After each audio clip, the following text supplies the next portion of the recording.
In the heart of a small town where the sun fades paint and memories alike, sits James Wyatt, a blind Vietnam veteran whose quiet presence on a weathered bench hides a legacy of courage.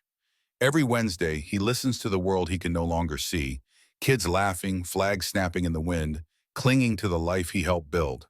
His daughter Ellie, a woman with fire in her voice and love in her heart, watches over him from the hardware store he founded, now stripped of his name. But when a group of reckless teens mocks the man who sacrificed his sight for their freedom, Ellie makes a single call, not to the police, but to a brotherhood forged in war. If you believe in the power of loyalty, the weight of unsung heroes, and the strength of a daughter's love, step into this story of a town that forgot its heart in the moment it remembered. The sun hung low over the small town of Willow Creek, casting a golden glow across the weathered facade of Wyatt's Hardware. The store was a relic of another time, its wooden sign creaking in the breeze, the paint chipped but proud. Inside, the air smelled of sawdust and metal, a comforting blend for James Wyatt, who stood behind the counter, his calloused hands tracing the familiar edges of a ledger. Blind for nearly 5 decades, James had built this place from nothing, his fingers and memory sharper than most men's eyes. A Vietnam veteran, once a Master Sergeant, he carried the weight of his service in the set of his shoulders, unbowed despite the years. The store was his sanctuary, a testament to his resilience, each nail and plank a piece of his defiance against the darkness that had claimed his sight. Ellie Wyatt, his daughter, moved through the aisles with purpose, her boots scuffing the worn floorboards. At 32, she was a force of nature, her eyes sharp with a protective fire that burned for her father. She'd grown up in the shadow of his stories, tales of courage and loss in the jungles of Vietnam, and she'd made it her mission to shield him from the world's indifference. To her, James wasn't just a father, he was a hero, the man who'd turned his pain into purpose, building a life for them both. She glanced at him now, his head tilted slightly as he listened to the hum of the store, and her heart tightened with a mix of pride and quiet rage at anyone who dared underestimate him.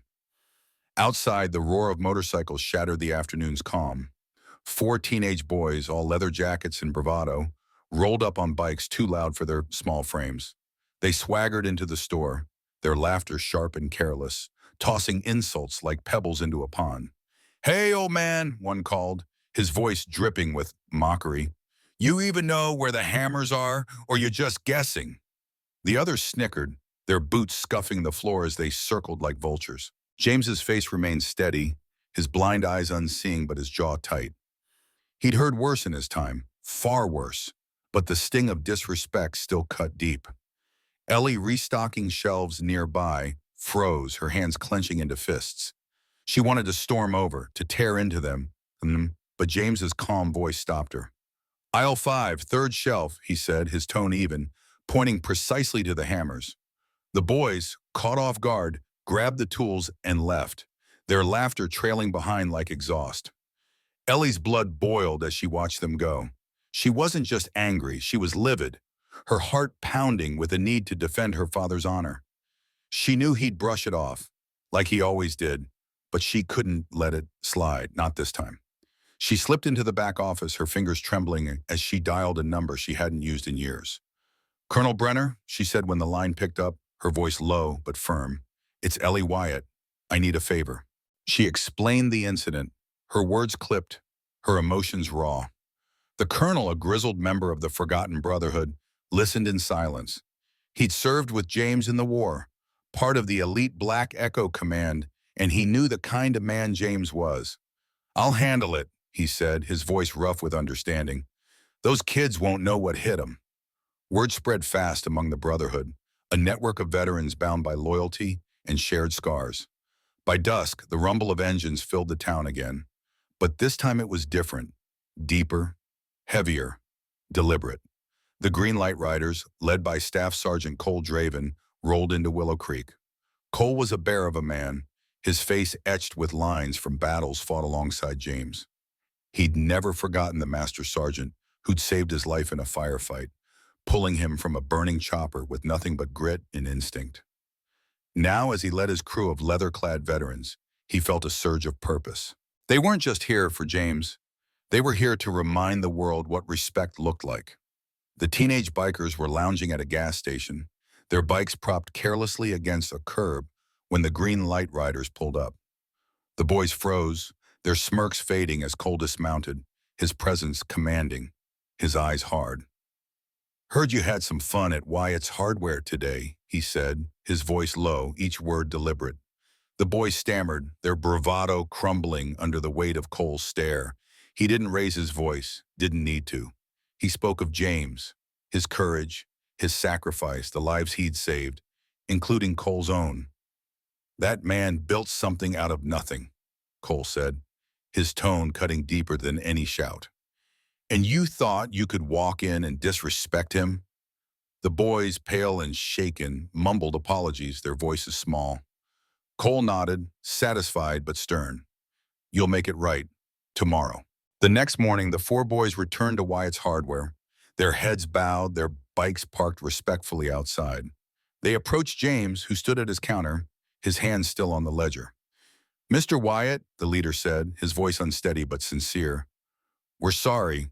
We didn't know about you, about what you've done." James listened, his face unreadable, then nodded slowly. "Takes a man to own a mistake," he said, his voice steady but warm. "Don't let it define you." Ellie watched from the aisles, her anger softening into something like hope. She saw the change in the boy's eyes, a flicker of respect that hadn't been there before. Word of the incident reached higher ears.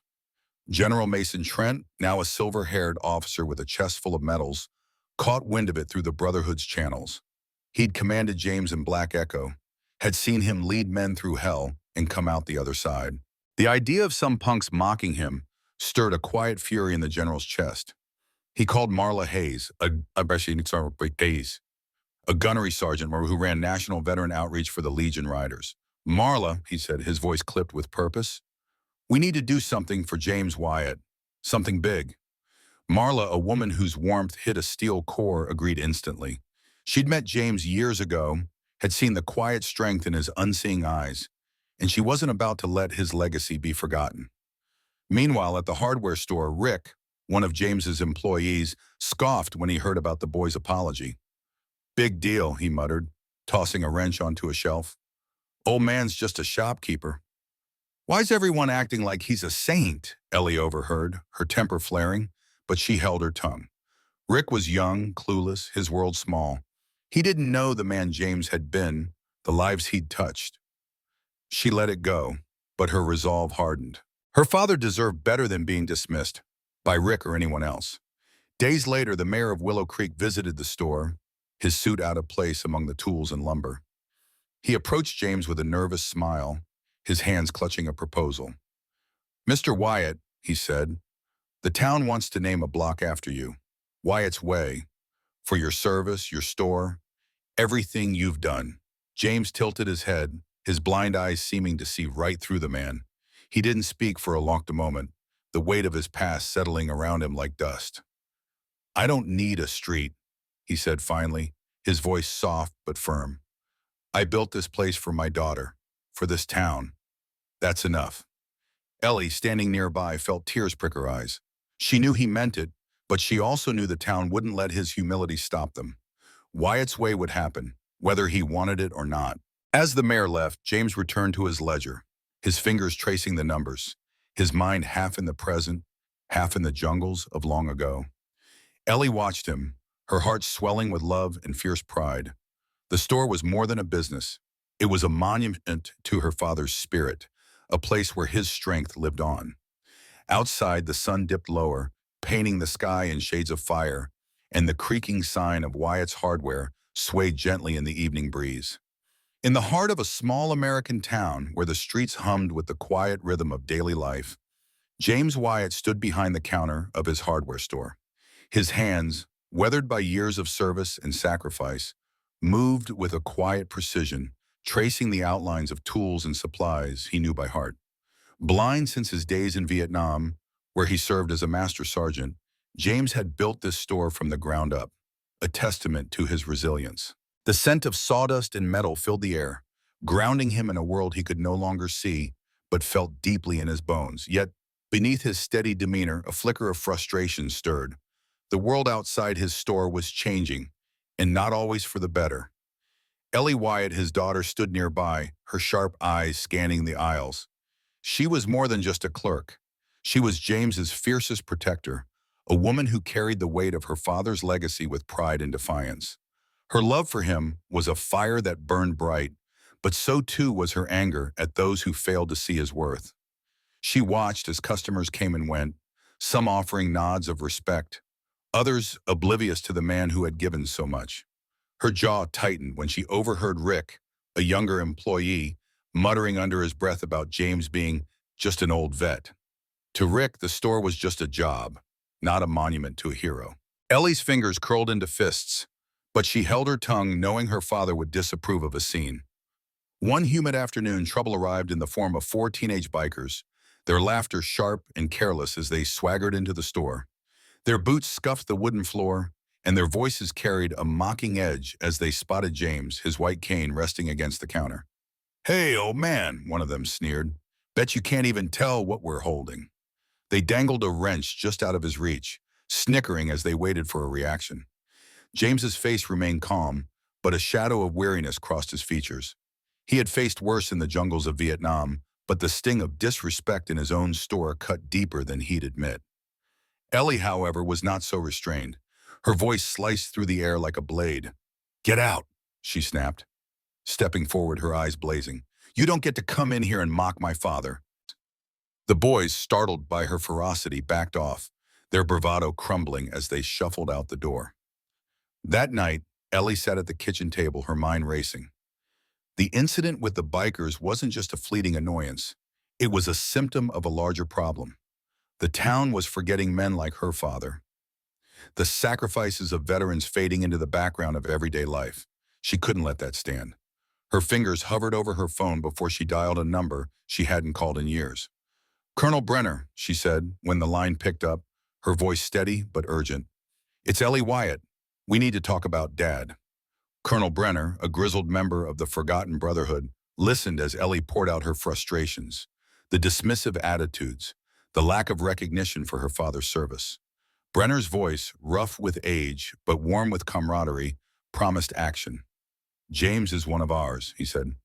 "We don't forget our own." As word spread quickly among the brotherhood, a tight-knit group of veterans who had served alongside James in the elite Black Echo Command. Cole Draven, a staff sergeant who had once followed James into the chaos of war, was among the first to respond. Now a member of the Green Light Riders, a motorcycle club dedicated to honoring veterans, Cole felt a surge of loyalty at the mention of James's name. He remembered the Master Sergeant's steady leadership, the way James had guided them through the darkest missions with unshakable resolve. Cole rallied his fellow riders, their engines roaring as they planned to ride into town, a show of strength and solidarity for their brother in arms. Meanwhile, General Mason Trent, now retired but still commanding respect, caught wind of the situation. He had served with James in Black Echo, where their bond had been forged in the crucible of war. Mason's heart ached at the thought of his old friend being disrespected.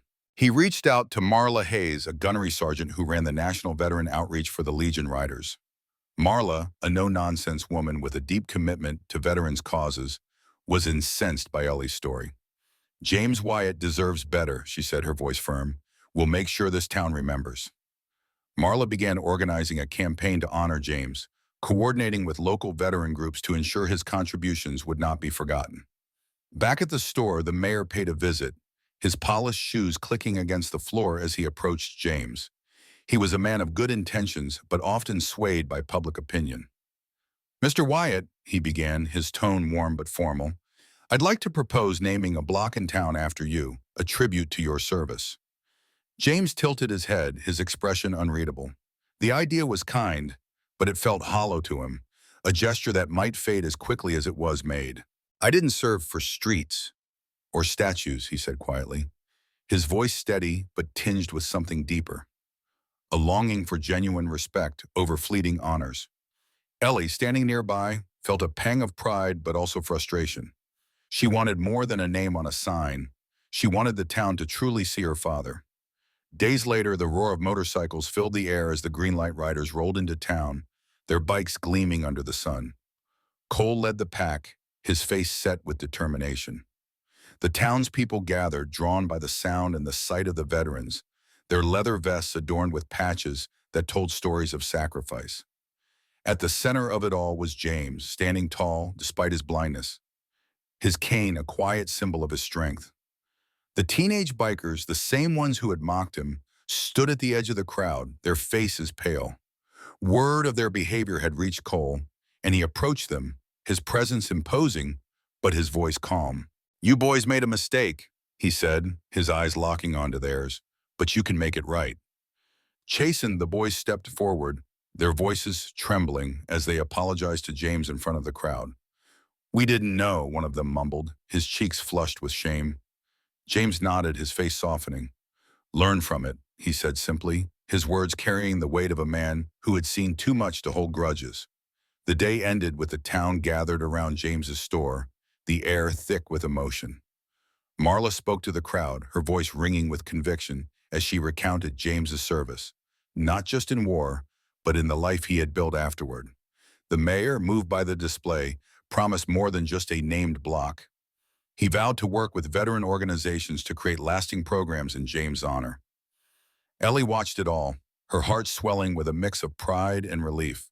Her father's legacy would not be forgotten. Not today, not ever. As the sun set, James stood quietly, his hand resting on his cane, a faint smile on his lips. He didn't need his sight to feel the love and respect surrounding him. For the first time in a long while, he felt truly seen. In the heart of a small American town, where the hum of daily life blended with the clatter of Main Street, James Wyatt stood behind the counter of his hardware store. His hands, weathered by years of war and work, moved with practiced ease over the familiar tools and supplies, each item a landmark in the map of his darkened world. Blinded in Vietnam, the former Master Sergeant carried the weight of his past in the quiet strength of his posture. His store, Wyatt's Hardware, wasn't just a business, it was a sanctuary, a testament to his resilience, built from the ground up after the war left him in shadows. The shelves groaned under the weight of nails, bolts, and memories, each item a piece of the life he'd forged despite the darkness. James's daughter Ellie was his fiercest protector, a young woman with a fire in her eyes that burned brighter when it came to her father. She worked alongside him, her hands quick to stock shelves or ring up customers, but her heart was always tuned to his needs. She watched him with a mix of pride and quiet worry, knowing the depth of his sacrifices, sacrifices that had earned him respect among those who understood the cost of war. To Ellie, the store was more than a livelihood. It was a monument to her father's unyielding spirit, a place where his legacy lived in every hammer sold and every conversation shared. Yet not everyone saw it that way. Rick, a younger employee, moved through the aisles with a careless swagger, his indifference a stark contrast to Ellie's devotion. To him, James was just an old man, his blindness a hindrance rather than a badge of honor. Rick's muttered complaints about slow business and his dismissive shrugs when James spoke of the store's history grated on Ellie's nerves. She bit her tongue, but her eyes flashed with barely restrained anger. She knew her father's worth, even if Rick was too shallow to see it. James, ever perceptive despite his blindness, sensed the tension, but chose silence, his thoughts drifting to battles long past, where loyalty was measured in blood, not words. One humid afternoon, the store's quiet rhythm was shattered by the arrival of four teenage boys, their laughter sharp and mocking as they spilled through the door. They were local troublemakers, their bikes propped carelessly against the storefront, their voices dripping with the reckless confidence of youth. Spotting James, they saw an easy target. "Hey, old man," one called, his tone laced with cruelty. "You even know what's on your own shelves?" The other snickered, tossing insults like stones, unaware of the man they were taunting. James stood still, his face unreadable, but Ellie's fists clenched at her sides. She stepped forward, ready to unleash her fury, but James's gentle hand on her arm stopped her. His voice, calm and steady, cut through the noise. "I know more than you think, kid," he said, his words carrying the weight of a life forged in fire. The boys, caught off guard by his composure, slunk out, their bravado deflated. But the incident left a mark on Ellie. Her father's dignity in the face of disrespect only deepened her resolve to protect his legacy. That evening, as the store closed, she sat at the counter, her mind racing. She couldn't let this slide. Not the boy's cruelty, not Rick's apathy, not the way the town seemed to forget what her father had given. She pulled out her phone and dialed a number she hadn't called in years. Colonel Brenner, a member of the Forgotten Brotherhood, a group of veterans bound by shared scars and unspoken promises. Ellie, Brenner's voice rumbled through the line, warm but weathered, like an old oak. What's wrong? She poured out the story, the boys, Rick, the way the town overlooked her father's sacrifices. Brenner listened, his silence heavy with understanding. Your dad's one of us, he said finally. We don't forget our own. He promised to rally the Brotherhood, to remind the town of James Wyatt's name. Ellie hung up, her heart lighter but still restless, determined to see her father honored. Word of the incident spread, carried by the quiet network of veterans who never forgot their own. Cole Draven, a staff sergeant who'd served under James in the elite Black Echo Command, caught wind of it. Now a member of the Green Light Riders, a motorcycle club of veterans, Cole felt a familiar fire stir in his chest. James had been more than a leader. He'd been a brother, a man who'd pulled him through the chaos of war with steady hands and sharper instincts. Cole called General Mason Trent, another Black Echo veteran, now a high-ranking officer with a voice that could still command a room. We need to do something, Cole said, his tone clipped with urgency. Trent agreed, his mind already turning over plans to honor their old comrade. Meanwhile, Marla Hayes, a gunnery sergeant who ran the National Veteran Outreach for the Legion Riders, caught wind of the story through the veterans' grapevine. She'd never served with James, but his name was legend among those who knew the cost of freedom. Marla's work was about lifting up men like James, ensuring their sacrifices weren't buried under the weight of time. She reached out to Ellie, her voice firm but kind. We're planning something, she said. Your dad's story deserves to be told. Ellie's throat tightened with gratitude, but she kept her emotions in check, focusing on the fight ahead. The town, oblivious to the storm brewing among the veterans, carried on. But then the mayor, a well-meaning man with a knack for public gestures, caught wind of James's story. He visited the store, his suit out of place among the tools and dust. Mr. Wyatt, he began, his voice earnest, we'd like to name a block on Main Street after you, a tribute to your service. James tilted his head, his expression unreadable. I don't need a street, he said softly. I built this store. That's enough. The mayor, taken aback, nodded and left, but Ellie saw the flicker of pride in her father's face, even as he brushed off the honor. Days later, the teenage boys returned, their bravado gone, replaced by nervous glances. They'd been tracked down by Cole and the Green Light Riders, who'd given them a history lesson they wouldn't forget. One about sacrifice, courage, and the man they'd mocked. We're sorry, Mr. Wyatt, one mumbled, his voice barely above a whisper. James nodded, his silence more powerful than any lecture. Ellie watched, her heart swelling with pride, but also a quiet ache. She knew her father didn't need apologies or street names. He'd built his legacy with his own hands. But she also knew she'd fight to ensure the world remembered. In the heart of a small, weathered town, where the streets bore the cracks of time and the air carried the faint hum of passing lives, James Wyatt stood as a quiet monument to resilience. A Vietnam veteran blinded by the war's cruel hand, he carried the weight of his past with a stoic grace that few could fathom. Once a master sergeant, his days of barking orders in the chaos of battle were long gone, replaced by the steady rhythm of running Wyatt's Hardware, a modest store that anchored the community. His hands, roughened by decades of labor, moved with a precision that belied his lack of sight, finding tools and nails with an uncanny ease that spoke of memory etched deeper than vision. Yet beneath his calm exterior, James wrestled with the ghosts of his service, memories of comrades lost, of jungles alive with danger, and the unspoken bond of those who'd survived. The store was his refuge, a place where he could still feel useful, where the clink of metal and the scent of sawdust grounded him in the present. Ellie Wyatt, his daughter, was the fire to James's steady embers. At 32, she was a force of nature, her eyes sharp with a protective love that burned fiercely for her father. She worked the counter at the hardware store, her hands quick to help customers, and her tongue quicker still when it came to defending James. To her, he wasn't just a father.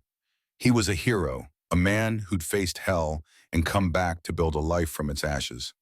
She saw the way some townsfolk dismissed him, their whispers of old blind vet, cutting deeper than they knew.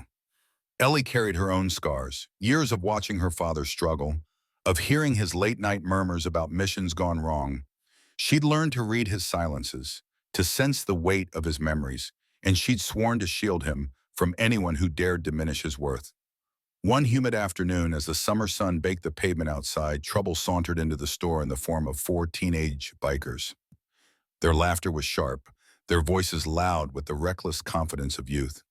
They'd heard of James, the blind vet who ran the place, and to them, he was little more than a curiosity, a relic to be prodded. They mocked him openly, their taunts slicing through the air as they asked for tools they didn't need, snickering at his careful movements. James, ever composed, responded with his usual quiet dignity, his voice steady as he offered assistance. But inside, the barbs stung, stirring memories of other times he'd been underestimated, dismissed as less than the warrior he'd been. Ellie, however, was a storm barely contained. Her fists clenched behind the counter, her jaw tight as she glared at the boys, her heart pounding with a mix of rage and pain for her father's quiet endurance. Rick, a younger employee at the store, watched the scene unfold with a shrug. To him, James was just the boss. Capable, sure, but not the legend Ellie made him out to be. Rick's world was one of practicality. He didn't see the point in dwelling on the past or elevating James to some untouchable status. His indifference grated on Ellie, who saw it as a betrayal of her father's sacrifices. She bit back a retort, focusing instead on the bikers, her voice low and sharp as she told them to buy something or leave.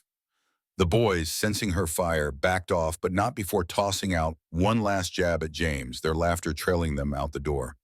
Ellie's chest heaved with the effort of holding herself together, her mind already racing to find a way to make this right. That evening, as the store's lights dimmed and the town settled into its quiet rhythm, Ellie sat at the kitchen table in their small apartment above the shop.